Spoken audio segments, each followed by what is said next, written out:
It was November 11th, 2023 in Albania, when tragedy struck in front of stunned spectators. Raphael Dwamena, a 28-year-old Ghanaian forward known for his electrifying speed and powerful finishing, was representing KF Yecenia in a league match against FK Partizani. The game had barely reached the midway point of the first half when Dwamena suddenly collapsed on the field. One moment, he was sprinting into position, full of life and determination. The next, he was motionless on the grass. Teammates waved frantically for help. The referee halted play. Paramedics rushed in. But despite their desperate efforts, Raphael Dwamena was pronounced dead on the way to the hospital. The cause? Sudden cardiac arrest. For those who knew his story, the news hit like a punch to the gut. Dwamena wasn't just any player. He was a fighter, a man who had stared death in the face before and come back. Years earlier, doctors had discovered a dangerous heart condition that forced him to abandon a dream transfer to the English Premier League. He had even undergone surgery to have an implantable cardioverter defibrillator, an ICD, placed in his chest to regulate his heartbeat. That device once saved his life when he collapsed during a match in Austria. But somewhere along the way, Dwamena made a fateful decision.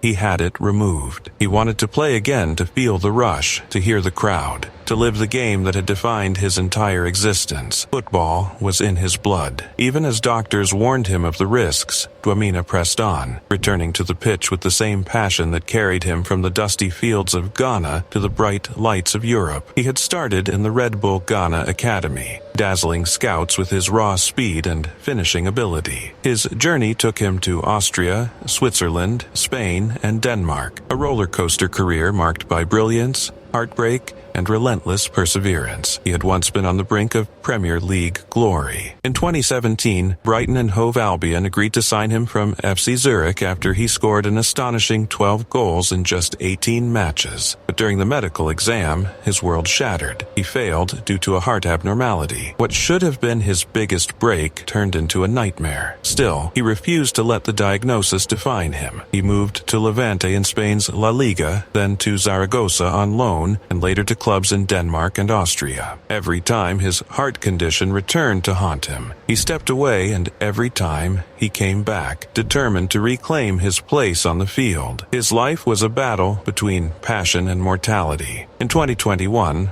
while playing in Austria, he collapsed mid-match but was revived when his ICD shocked his heart back to rhythm. It was a terrifying moment, a clear warning that the risk was real. But when he later signed with Yecenia in Albania, the dream called to him once more. He removed the device that had saved his life and decided to trust his body. He wanted to play without limits, without fear. And for a time, it seemed to work. He scored goals. He smiled again. Fans celebrated his resilience. When he found the net twice in a European qualifier for Yecenia in 2023, it felt like a redemption arc was unfolding, a man defying the odds, proving that courage could conquer fate. But fate had other plans. That November afternoon, as he lay on the pitch surrounded by medics, silence fell over the stadium. Players from both sides wept openly. The crowd watched in disbelief as the man who had fought so hard to keep playing was carried away for the final time. News of his death spread within hours, first across Albania, then throughout Europe, and finally back to Ghana, where he was beloved as a symbol of perseverance. The following day, football matches across Albania were postponed. Clubs, players, and fans around the world paid tribute to him. His teammates remembered not just his skill, but his spirit, the warmth he brought to the locker room, the hope he gave to others facing their own struggles. In February 2024, Raphael Dwamena was laid to rest on a football pitch in Accra, Ghana, the same kind of ground where his story began. Surrounded by family, friends, and fans, he was buried with his boots and his jersey, a man who lived and died for the game he loved. It was supposed to be a quiet morning at the Paul Ricard circuit. No crowds, no cameras, just the sound of engines echoing across the French hills. For Elio de Angelis, it was another test session, another chance to find the edge between control and chaos. The Italian driver, often called Formula One's last gentleman racer, was known for his calm smile, his piano playing, and his ability to bring grace to a sport built on danger. But on May 14, 1986, that grace met tragedy in one of the most horrifying and heartbreaking moments Formula One had ever seen. De Angelis had joined Brabham that season, stepping into the seat once held by Nelson Piquet. The car he was testing, the radical BT55, was a marvel on paper. Impossibly low, sleek, designed by the brilliant Gordon Murray to cheat the wind. But brilliance can be a gamble. The car's tilted BMW engine caused constant mechanical issues, and that morning it would betray him completely. As Elio pushed the car down the long Maestral Straight, the speed climbed past 300 km/h. Then, without warning, the rear wing snapped clean off. In an instant, the car lost all downforce, the rear lifted, and the Brabham became an airborne missile. Witnesses later described it as a blur of white and blue, cartwheeling violently across the tarmac before slamming into the barriers and bursting into flames. The impact didn't kill him. That was the cruelest part. De Angelis was still alive, trapped inside the wreckage, his body pinned, the fire growing hotter by the second. He struggled to escape, but the cockpit was crushed. Smoke filled the air, thick and suffocating, and there were no marshals nearby, no one to help him. The test session had been minimally staffed, as was common at the time. By the time someone reached the wreck, precious minutes had already slipped away. The fire spread uncontrollably, and the rescuers had no proper extinguishers, no cutting tools, no urgency protocol. De Angelis was forced to wait 30 agonizing minutes for a medical helicopter to arrive. By then, the damage was irreversible. He had suffered only a broken collarbone and minor burns, but the smoke had done what the crash could not. He was airlifted to a hospital in Marseille, where he fought for his life for nearly 29 hours before succumbing to smoke inhalation. He was just 28 years old. The news devastated the paddock. Elio wasn't just another driver.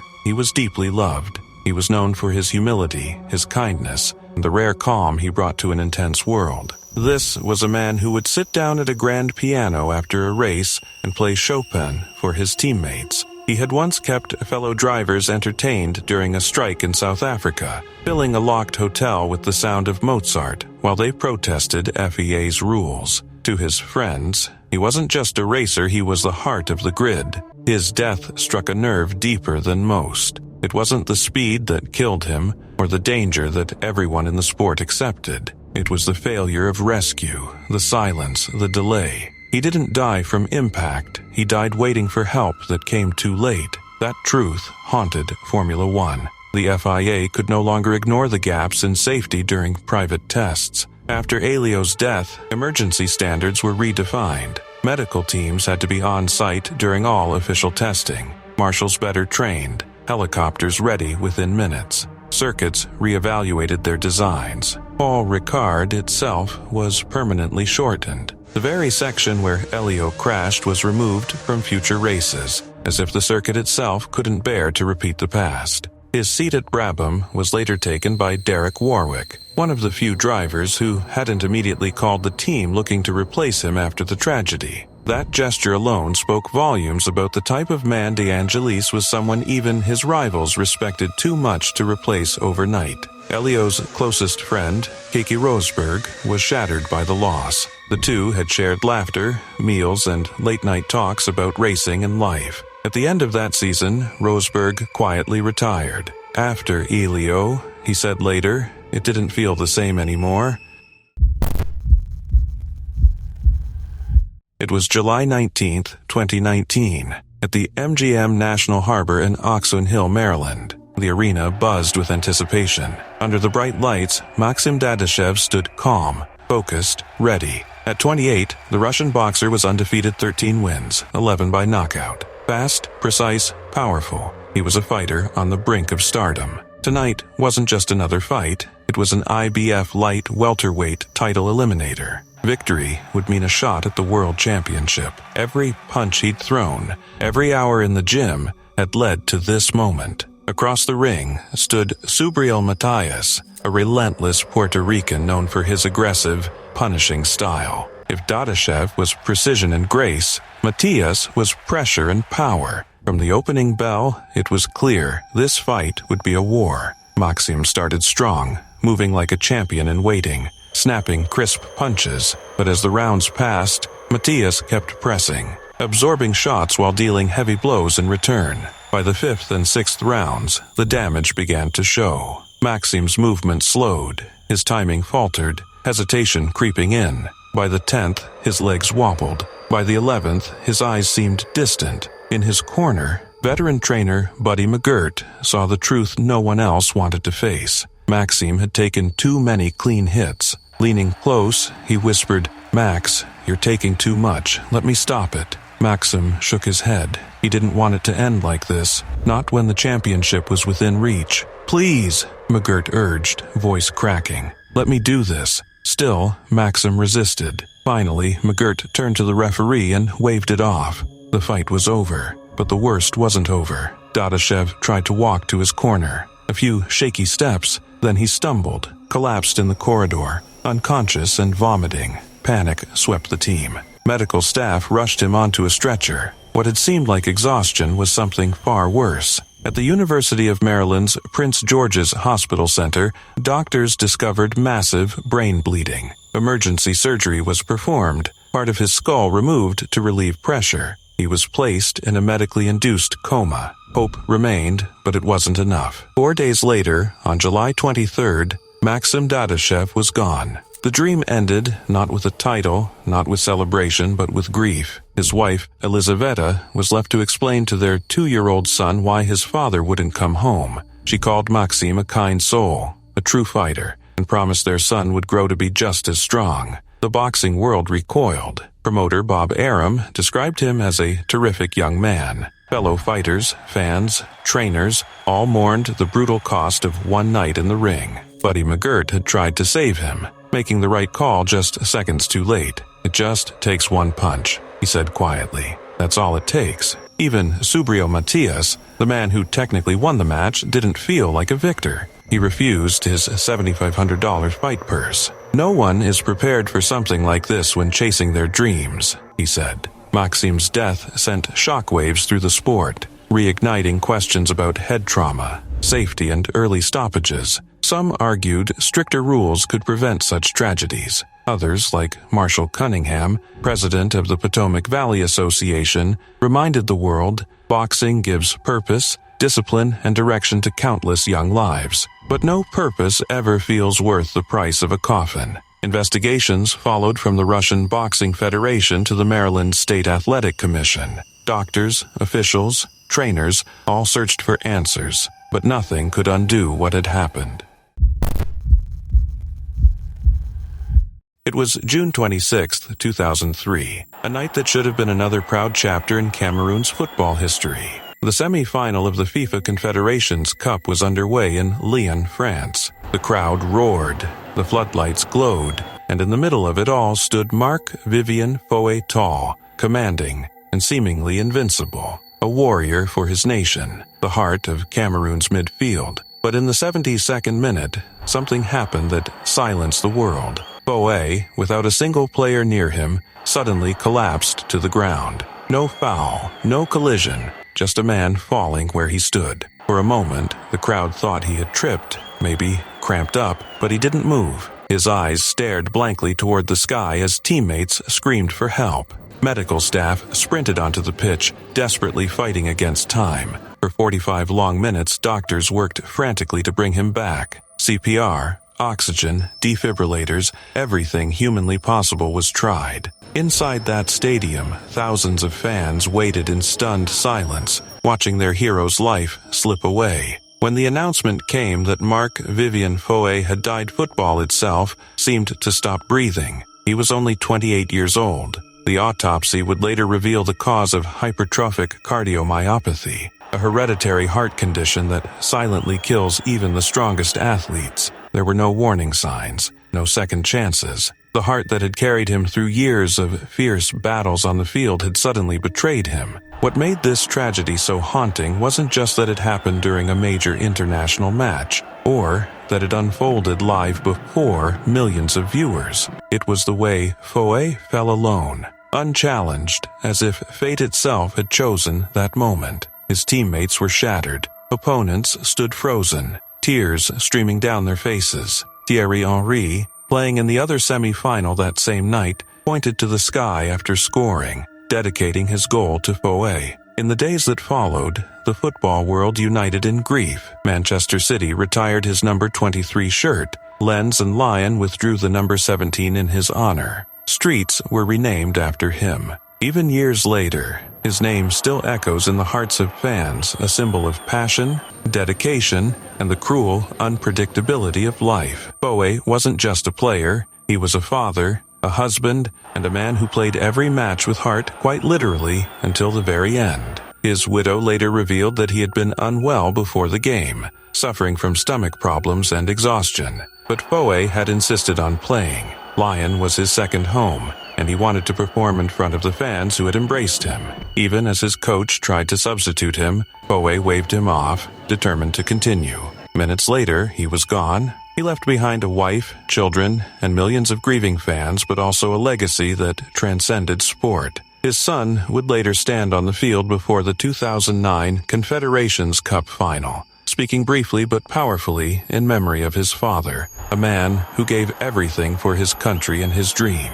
Marc-Vivien Foé's death remains one of the most horrifying and heartbreaking moments in football history. It was a brutal reminder that even the strongest hearts can break, and sometimes they do it right in front of the world. It was Sunday blue skies over Monza, the roar of engines echoing through the grandstands, and the world's best drivers battling for glory. But on September 10, 1961, the Italian Grand Prix turned into one of the darkest days in Formula One history. At the heart of it was Wolfgang von Trips, a German aristocrat, a count by birth, and a rising star behind the wheel of Ferrari's Scarlet Machine. Fans called him Taffy, a name that carried warmth and admiration. He was leading the World Championship, poised to make history. But fate had something else in store. On the second lap, Von Trips and Jim Clark raced side by side down Monza's long straight, two men chasing immortality at over 200 km/h. Then, in a split second, everything went wrong. The two cars made contact with Clark's front wheel, clipped Von Trips's rear. The Ferrari jolted violently, lifted into the air like a missile, and then horror. It vaulted over the barrier and into the crowd. The scream of the engine was replaced by chaos metal twisting, people running, and silence falling over the grandstands that just moments before had been cheering. Von Trips never made it to the hospital. He was gone instantly, thrown from the wreck. 15 spectators were also killed, men, women, even children, standing too close to the dream that had suddenly turned into a nightmare. The scene was indescribable. In a sport where danger was always part of the thrill, this was something else, a tragedy that shattered the illusion of safety for both drivers and fans alike. That day changed Formula One forever. It forced the world to confront a question no one wanted to ask. What happens when speed, ambition, and human error collide head-on? The aftermath was grim. Ferrari withdrew from the rest of the season, despite already securing the Constructors' Championship. Von Trips, who had been leading the title race, was posthumously declared runner-up, losing by just 1 point to his teammate Phil Hill. He had been more than just a driver.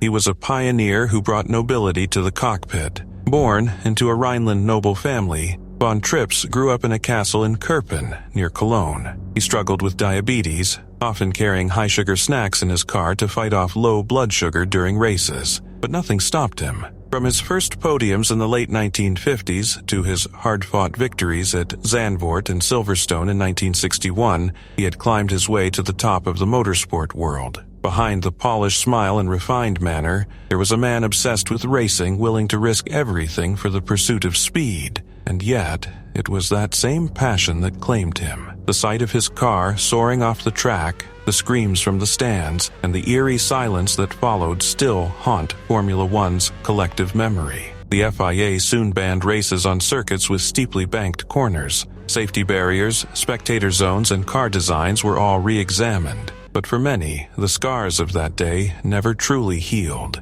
In a cruel twist of fate, Von Trips had built a karting track in his hometown of Kerpen just before his death, the same track where, decades later, Michael Schumacher would begin his journey to becoming one of the greatest Formula One drivers of all time. It's as if von Trips's spirit lingered there, guiding another German prodigy to fulfill the destiny he never could.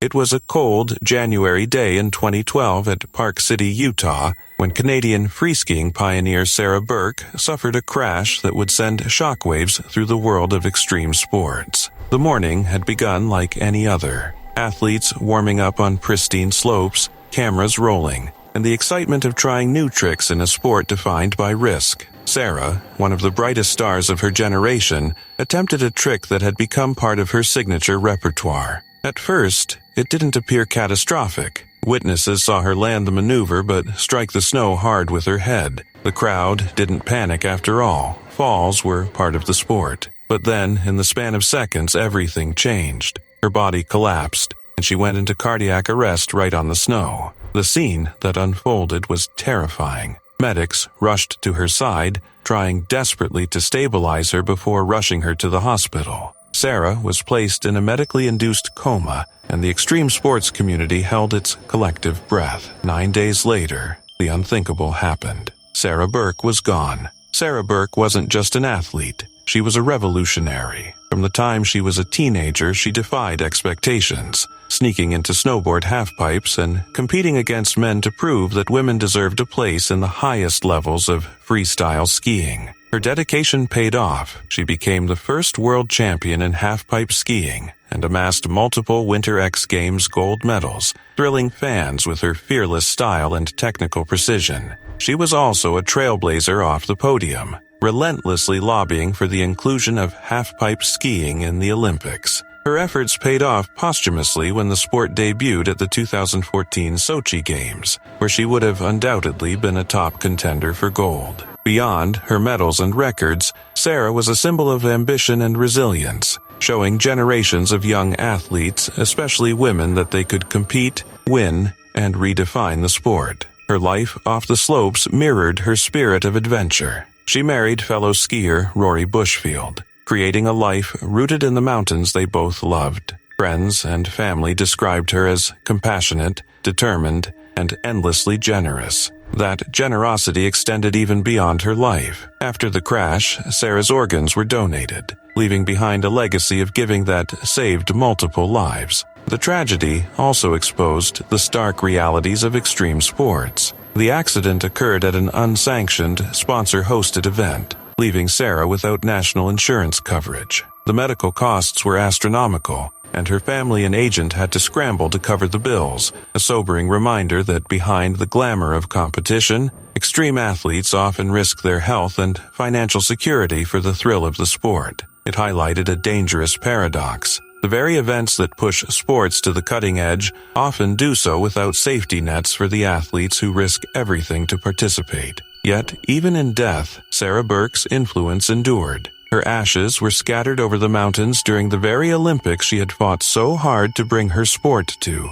a poetic tribute to a life spent chasing impossible heights. She has been honored in halls of fame, memorialized on Canadian postage stamps, and remembered through scholarships for young athletes who carry forward her vision. A highway even bears her name, a permanent reminder of her impact on her country and her sport. More than her medals or records, Sarah Burke is celebrated for her courage, her determination, and her trailblazing spirit. A woman who carved space for female athletes in one of the most dangerous arenas in sports. It was September 1990 at Bootham Crescent, home of York City. The crowd buzzed with energy as the Minstermen faced Lincoln City in what seemed like an ordinary 4th Division match. On the pitch, 25-year-old striker David Longhurst sprinted across the field, doing what he loved most. He was the underdog every fan rooted for, chasing one last dream in the lower leagues of English football. Then, in an instant, everything changed. The ball had moved to the other side of the field. There was no challenge, no foul, no warning. David was standing alone when suddenly he staggered and collapsed. The stadium fell silent. For a few seconds, fans thought maybe he'd tripped, maybe it was a cramp, But the way he fell, the stillness told a different story. Teammates rushed toward him. The referee waved frantically for the medics. Spectators looked on in horror as the young striker lay motionless on the turf. Within minutes, the ambulance arrived. Paramedics worked desperately to revive him. Players knelt and prayed. Some couldn't even look. He was rushed to the hospital, but he never made it. David John Longhurst was pronounced dead that afternoon. 25 years old, gone in the middle of a match. It was the first time a player had died during a football league game in 63 years. Doctors later confirmed the cause of a rare, undetected heart condition called cardiomyopathy, a disease that silently weakens the heart until it simply stops. To everyone watching,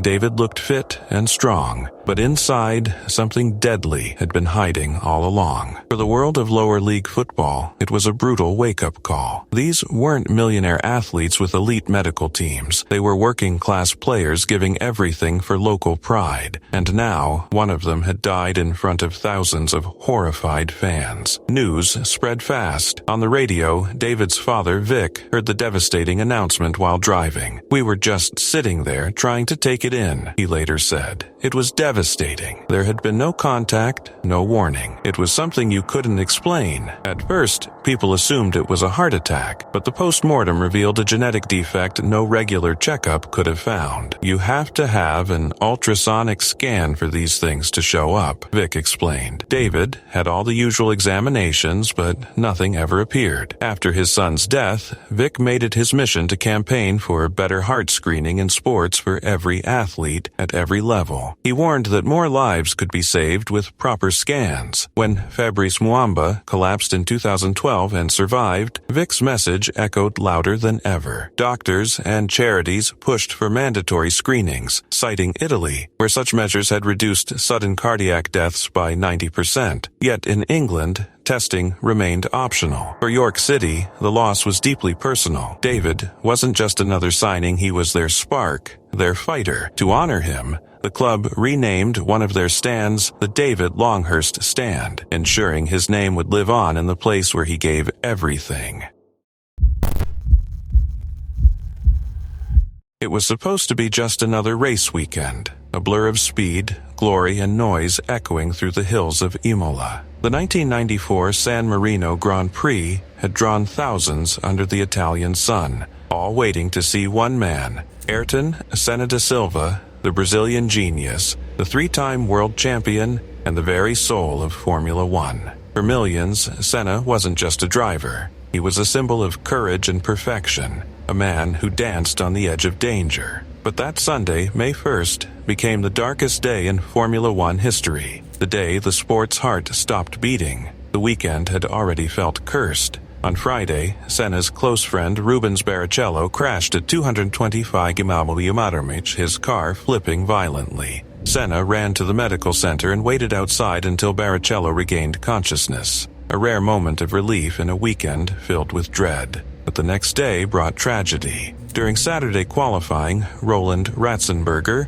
a rookie Austrian driver, struck a wall at over 300 km/h after his front wing failed. The impact killed him instantly. When Sid Watkins, F1's top doctor, told Senna the news, the champion's eyes filled with tears. Watkins urged him to quit, to go fishing instead. But Senna quietly replied, "I can't stop. Racing was his life." That night, he called his girlfriend, Adrienne Galistu, and broke down. He spoke of the fear, the crashes, the feeling that something terrible was coming. Still, on Sunday morning, he showed up determined. Over breakfast, he even made peace with his old rival Alain Prost, talking about reviving the Drivers' Association to improve safety, as if sensing what was ahead. At the start of the race, chaos struck. JJ Leto stalled on the grid, and Pedro Lamy crashed into him, sending debris into the stands. The safety car came out, but it was too slow. Senna's tires began cooling,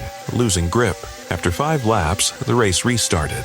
On lap 7, the blue and white Williams flew through Tamburello, Imola's fastest corner. Then, disaster struck. At 309 km/h, Senna's steering column suddenly snapped. His car veered off track, skidding across the grass before slamming into a concrete wall at 211 km/h. The impact was brutal. The front wheel tore free, the suspension exploded, and a suspension arm pierced his helmet above the right eye. For a few seconds, the world held its breath. Millions watching live hoped he'd climb out, but he didn't move. Sid Watkins arrived within moments. When I lifted his eyelids, he later said, it was clear he had a massive brain injury. As we lifted him from the car, he sighed, and I felt his spirit depart. Senna was airlifted to Bologna's Maggiore Hospital, but at 6:37 p.m. he was pronounced dead. He was just 34. Inside his wrecked car, officials found a folded Austrian flag Senna had planned to raise at the finish line to honor Ratzenberger, who had died the day before. It was a heartbreaking final gesture from a man who carried others' pain as deeply as his own. In Brazil, millions poured into the streets. His coffin, draped in the national flag, moved through São Paulo as the city fell silent. Even those who never followed racing felt the loss because Senna was more than a driver. He embodied passion, faith, and humanity in a sport built on danger. His death changed Formula One forever. The FIA immediately launched sweeping safety reforms, stronger cockpits, improved crash barriers, faster medical response, and redesigned circuits. For 2 decades after Senna's death, no driver was killed during a Formula One race. Imola was never the same. The Tamburello corner was reshaped into a chicane, with a scar left where the greatest of them all took his final breath.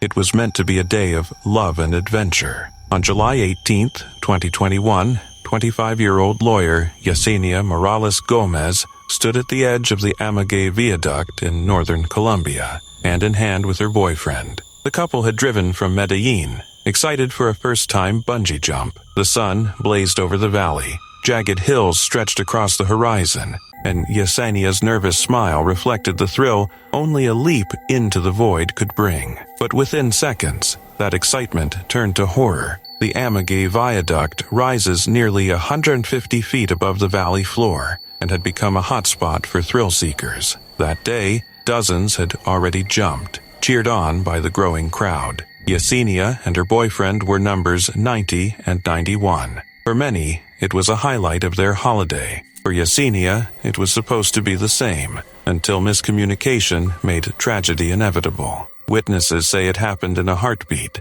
An operator signaled her boyfriend, who was fully harnessed and ready. Yecenia, standing just behind him, misinterpreted the signal. Her harness was secure, but the cord, the one thing keeping her safe, wasn't fastened. Trusting the system, she stepped forward. The crowd gasped. Her boyfriend screamed. Yecenia plummeted more than 160 feet, wind whipping her hair, her body slicing through the air. Some reports suggested she may have suffered cardiac arrest mid-fall, and she landed in the ravine below. The stunned silence was unbearable. Her boyfriend scrambled down the steep slope, trying CPR, pressing against her chest, begging her back to life. But firefighters later confirmed she had no vital signs. News of Yecenia's death spread quickly, fueled by viral footage. The mayor of Fredonia called it a catastrophic misunderstanding. The signal had been meant only for her boyfriend. But logic comes too late when a life has already been lost.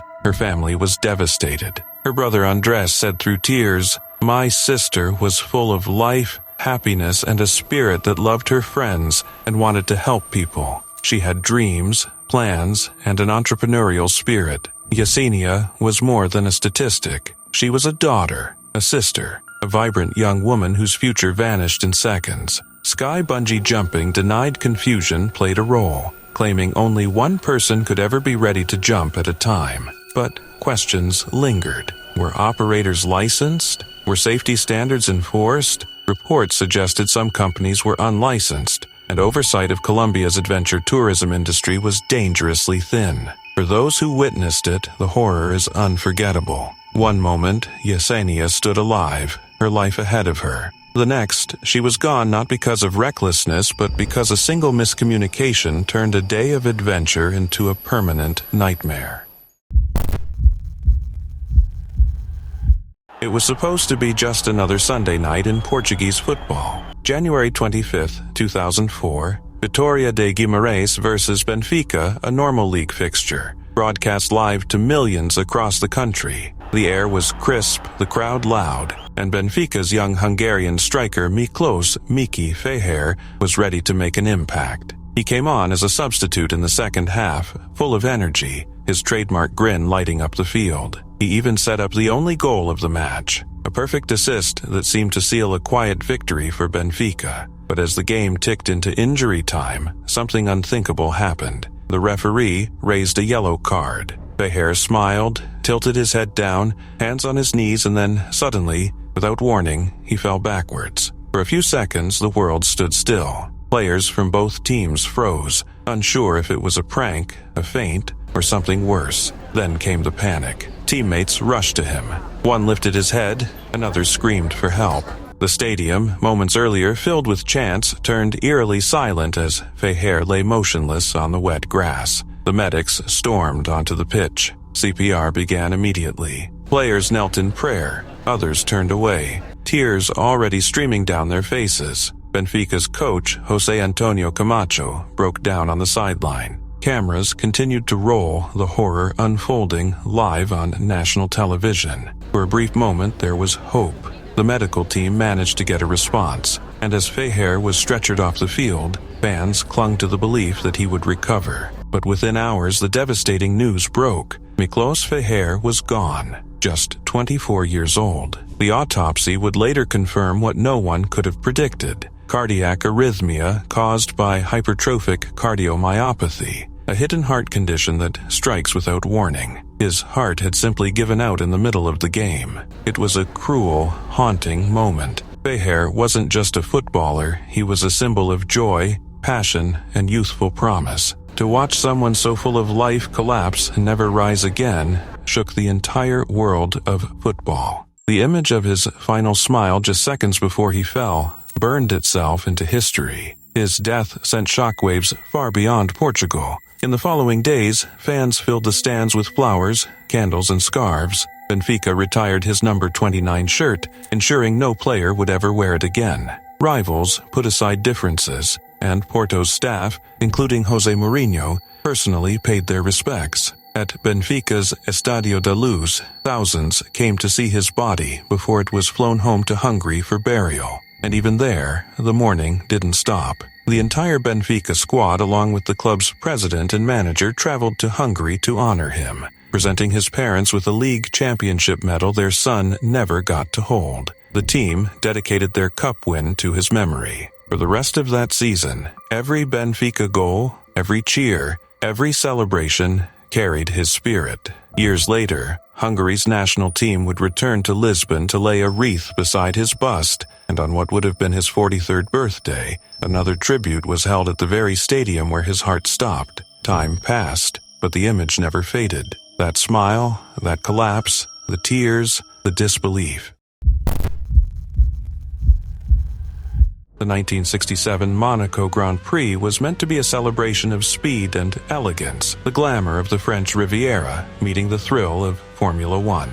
The streets of Monte Carlo shimmered under the Mediterranean sun as engines roared between yachts and cheering spectators. But that afternoon, beauty turned to horror in an instant. Behind the wheel of his scarlet Ferrari was Lorenzo Bandini, adored in Italy, respected across the racing world, and known for his humility despite the fame that came with driving for Enzo Ferrari. He had come so close to greatness before, and many believed this would be his day. For 82 laps, Bandini chased Denny Hume's Brabham, pushing harder than ever. His car skimmed the barriers with each turn, the crowd holding its breath. Then, as he entered the harbor chicane, one of Monaco's most treacherous corners, fate struck. His Ferrari's rear left wheel clipped the guardrail, sending the car into a pole before flipping into a wall of straw bales. The impact was violent, and then came the fire. In moments, Monte Carlo vanished beneath a plume of thick, black smoke. The red Ferrari became a fireball. Marshals rushed in with extinguishers, but the flames were relentlessly feeding on leaking fuel and ignited straw.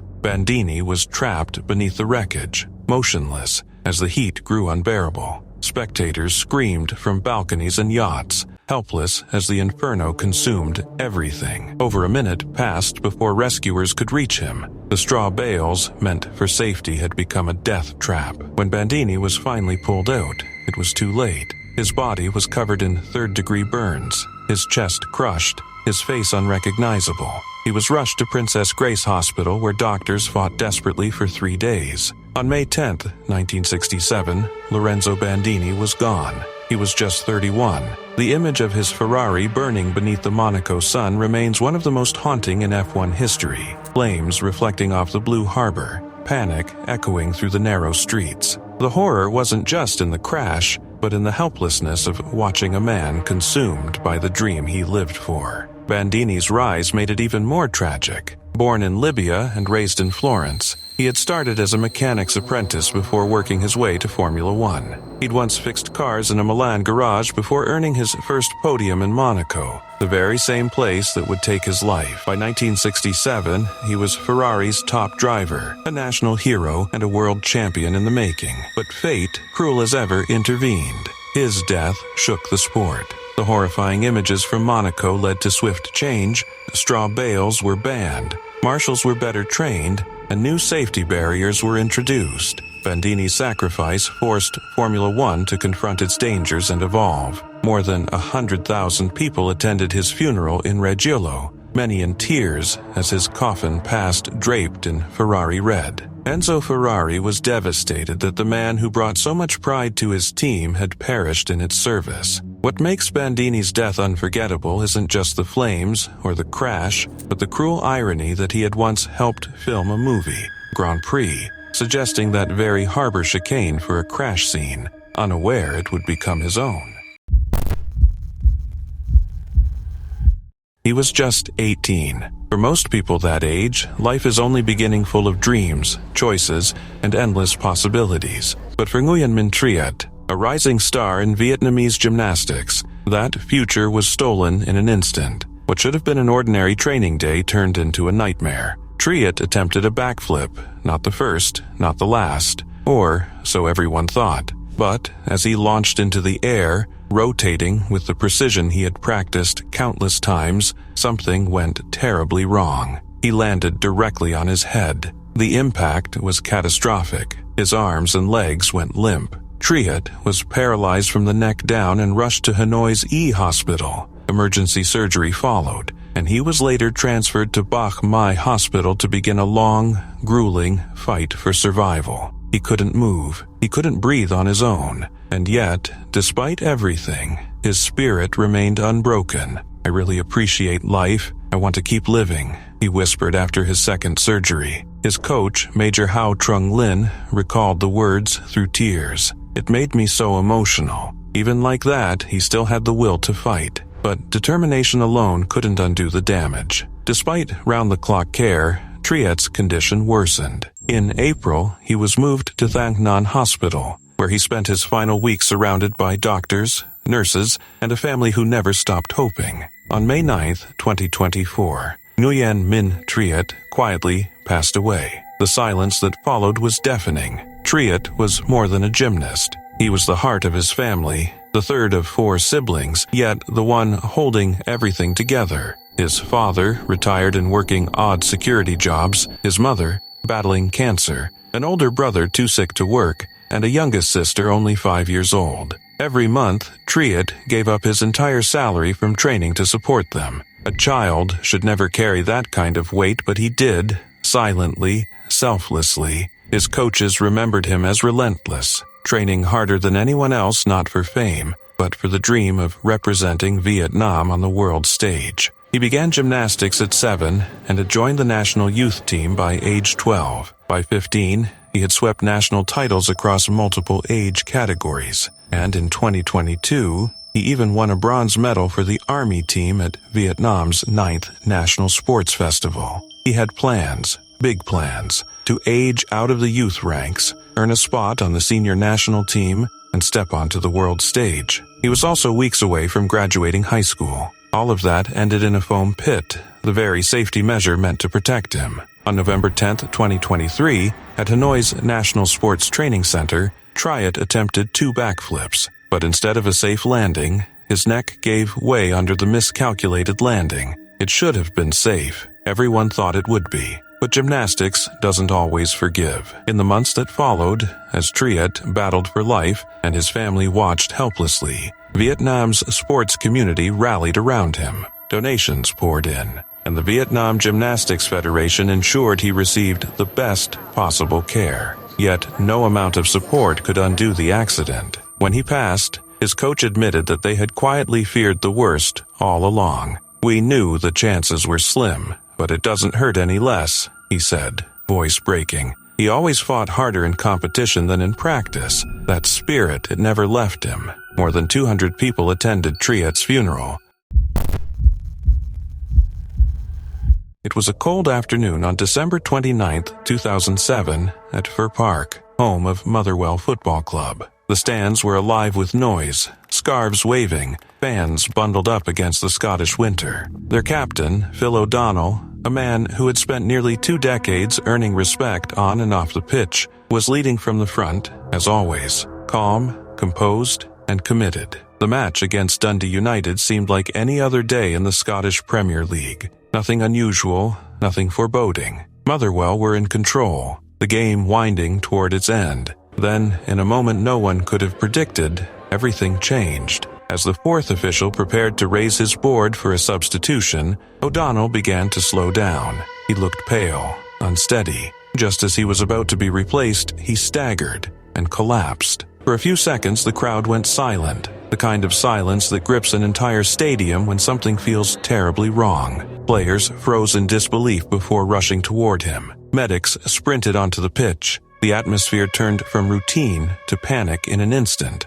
Fans watched in horror as their captain and their hero lay motionless on the turf he had graced for years. Both Motherwell and Dundee United doctors worked desperately to revive him, performing CPR as the crowd prayed, some crying openly in the stands. The minutes stretched on like hours. Then the stretcher came out. As he was carried away to the ambulance, supporters rose to their feet, clapping, whispering his name, hoping he would be okay. But at 5:18 p.m. the news came. Philip O'Donnell had died. He was just 35 years old. The post-mortem revealed heart failure in the left ventricle. The part of the heart that pumps oxygen-rich blood had simply stopped. It was the kind of silent killer no one sees coming, not even in a professional athlete who seemed the picture of fitness. For the Motherwell faithful, it was unbearable. Phil wasn't just their captain, he was one of them. Born in Bellshill, just a few miles away, he'd started with the club as a teenager,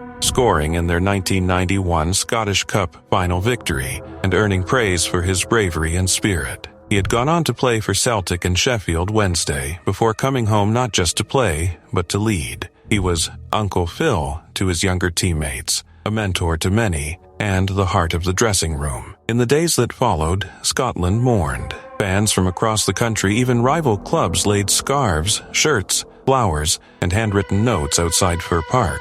Tributes poured in from around the world. The Scottish Premier League postponed Motherwell's next matches out of respect, and even Celtic and Rangers' bitter rivals agreed to delay their derby game to honor him. Across the border, English clubs paid their own tributes. Players wore black armbands. Stadiums fell silent. Everton's James McFadden, once O'Donnell's teammate, scored and pointed toward the sky, eyes filled with tears. It wasn't just Scotland that grieved. Messages came from Spain, from Sevilla, a club that had suffered the same heartbreak months earlier when Antonio Puerta had collapsed and died. Sevilla's director of football sent words of comfort, saying, "We know how terrible this pain is. Our hearts are with Motherwell." For his funeral, thousands gathered at St. Mary's Church in Hamilton. Fans, players, officials, and families united in grief. His teammates carried his coffin, their captain one final time, as the town fell silent. In the months that followed, Motherwell made sure his legacy would never fade. The club renamed its main stand the Phil O'Donnell Stand, a permanent reminder of the man who gave his all for the badge. His signature was stitched into every player's jersey for the rest of the season, and in 2011, a stainless steel memorial was erected outside the stadium, a place where fans could come to remember. But the tributes didn't end there. On May 25, 2008, Celtic Park hosted a special match in his honor, a celebration of his life as much as a farewell. Former teammates and friends filled the pitch. Legends like Henrik Larsson returned. 60,000 fans filled the stands, singing his name. The match ended 5-1, but the score didn't matter. What mattered was the unity, the love, the shared grief turned into remembrance. Every year since, on December 29th, people walk from Fir Park to Celtic Park, the journey between two of his football homes. It's a walk of respect, of remembrance, and of hope, raising money for heart charities and keeping Phil's memory alive. Even years later, his influence hasn't faded. His nephew, David Clarkson, carried his legacy on the pitch, wearing Phil's number 10 shirt until his own departure, a number that has never been worn again at Motherwell. The 1970 Formula One season was supposed to be Jochen Rindt's crowning moment, a year that would finally cement his place among the legends. The Austrian driver had been unstoppable, winning race after race with fearless precision. His Lotus 72, sleek and revolutionary, seemed untouchable on the track. Fans adored him for his bold driving style, his calm confidence, and his ability to find speed where no one else could. Heading into the Italian Grand Prix at Monza, Rindt was on the verge of becoming world champion. No one could have imagined that it would be his final race weekend. During practice on September 5, 1970, tragedy struck. Rindt's Lotus hurtled down Monza's long straight at over 200 miles per hour, when suddenly, without warning, the car veered left. The front brake shaft had failed. The Lotus slammed into a poorly installed guardrail, tearing apart on impact.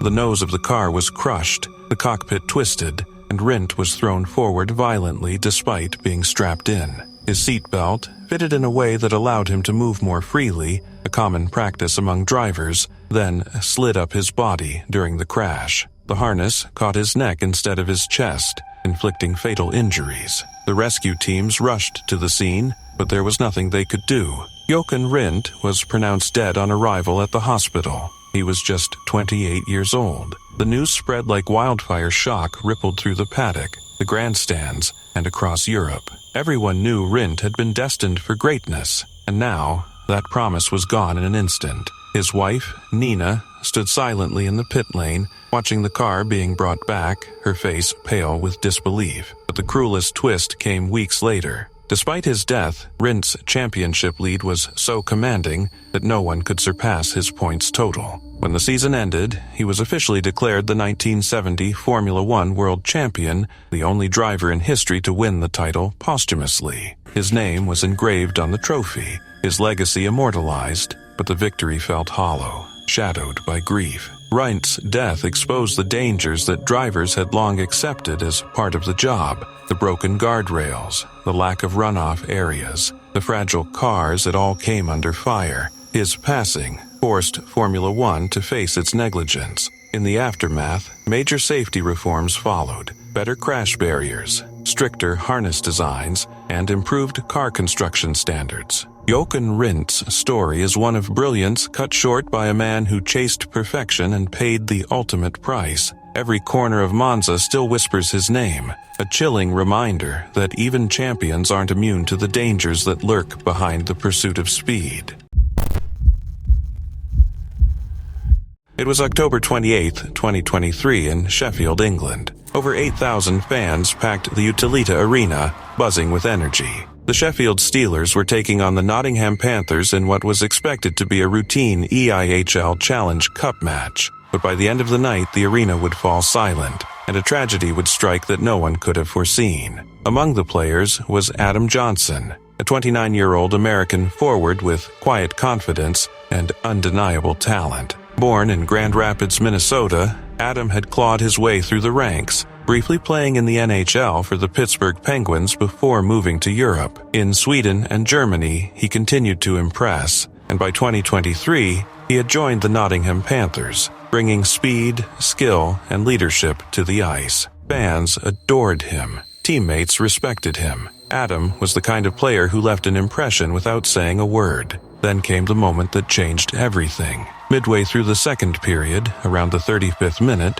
the game was intense. Johnson skated across center ice when a collision broke the flow. Matt Petgrave of the Sheffield Steelers lost his balance and fell. In one horrifying instant, his skate blade struck Adam directly in the neck. He tried to make it to the bench, one hand clutching his throat. Blood trailed behind him, and then he collapsed. The arena froze. No cheers, no chatter, only shock. Medical staff rushed onto the ice, forming a protective barrier as paramedics fought desperately to save him. Players fell to their knees. Some turned away. Others could only stare in disbelief. It was immediately clear this was no ordinary injury. Adam was rushed to the hospital, but the damage was catastrophic. Hours later, the devastating announcement came. He was gone. A young man in the prime of his career, lost in the middle of a game he loved. Back home, his fiancée Ryan Wolf waited, unaware that Adam had bought an engagement ring, ready to propose.